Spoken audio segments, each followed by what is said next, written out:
Hey, this is Joey with Neff-Tekk, and today we're talking about the Sony 11mm.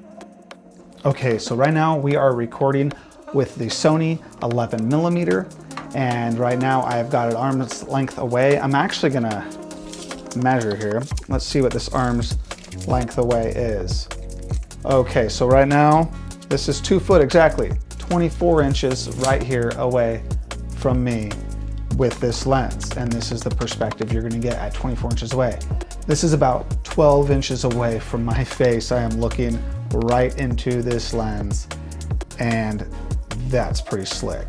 This wide angle lens is awesome. I was hesitant to pick it up because of the price. I think this thing was like $550 for this tiny little lens. But I did not yet have a lens with this wide of a perspective, so I was really intrigued.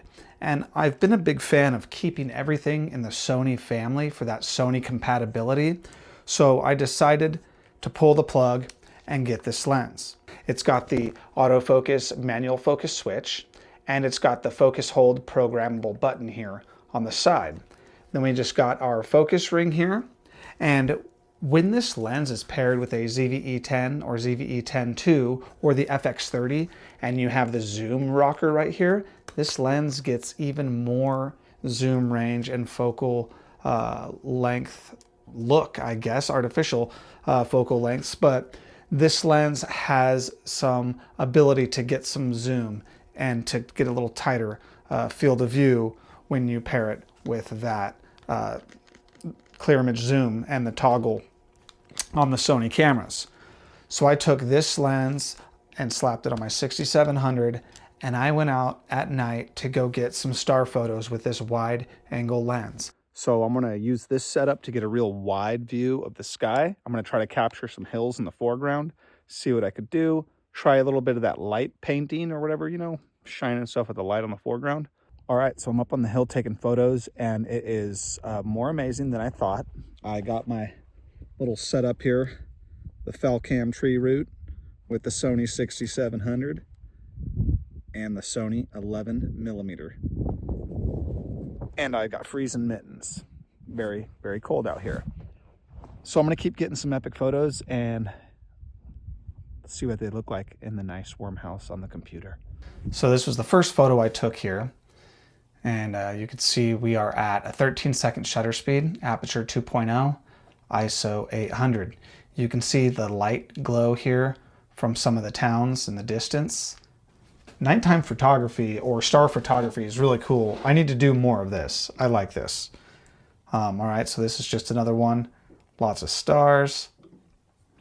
Okay, this one is looking up towards Spokane. So yeah, this is the light glow from Spokane, Washington. You know, I've heard of the phrase light pollution before. I think that's what they're talking about, because I'm 60 miles away from Spokane, and you could really see that glow from Spokane. This was a vehicle driving by. You can really see like the blues and these stars here. That's beautiful. That's that glow from Spokane. Look how prominent that glow is from Spokane. Wow. Oh, this is a really beautiful one. Great color.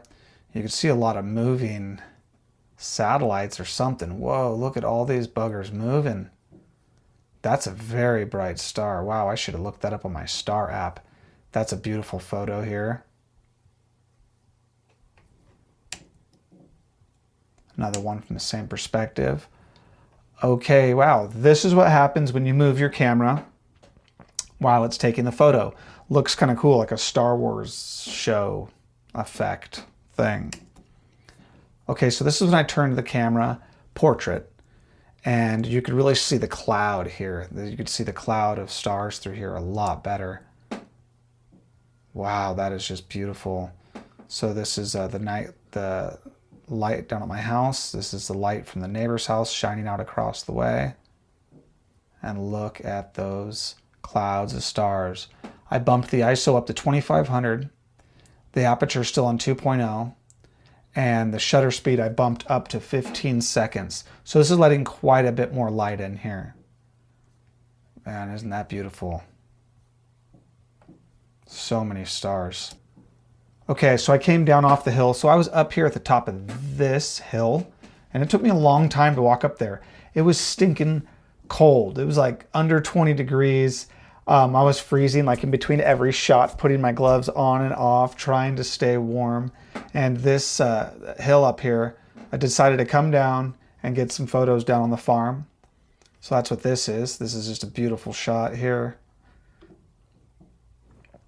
Okay, let's look at the difference here. So 2500 ISO, 1.8, 22nd.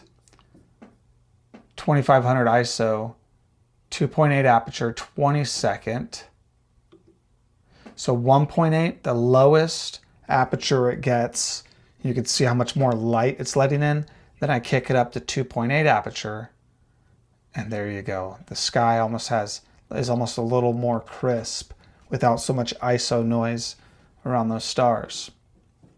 So here's another one. I kept it at that 2.8 aperture. I really like this 2.8 aperture versus the lowest at 1.8.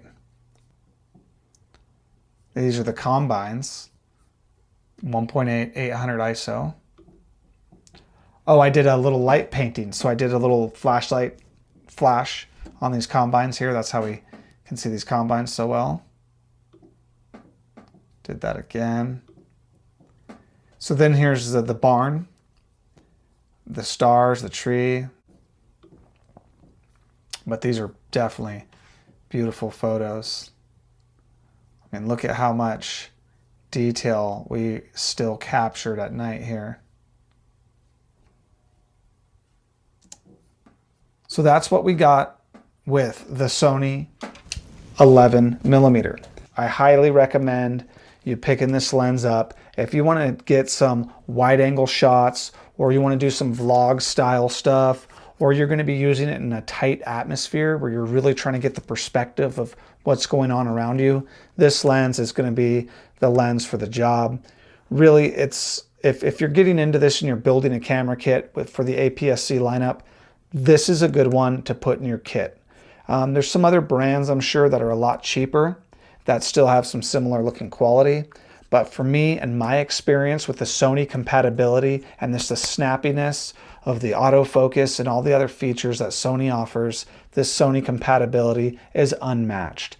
So yes, it's a pricey prime lens, but yes, I think it's worth it. So hopefully that helps you and your purchasing decisions. I'm happy I got it. It's another tool in the toolbox. So thank you for joining me on Neff-Tekk. Hopefully this helped.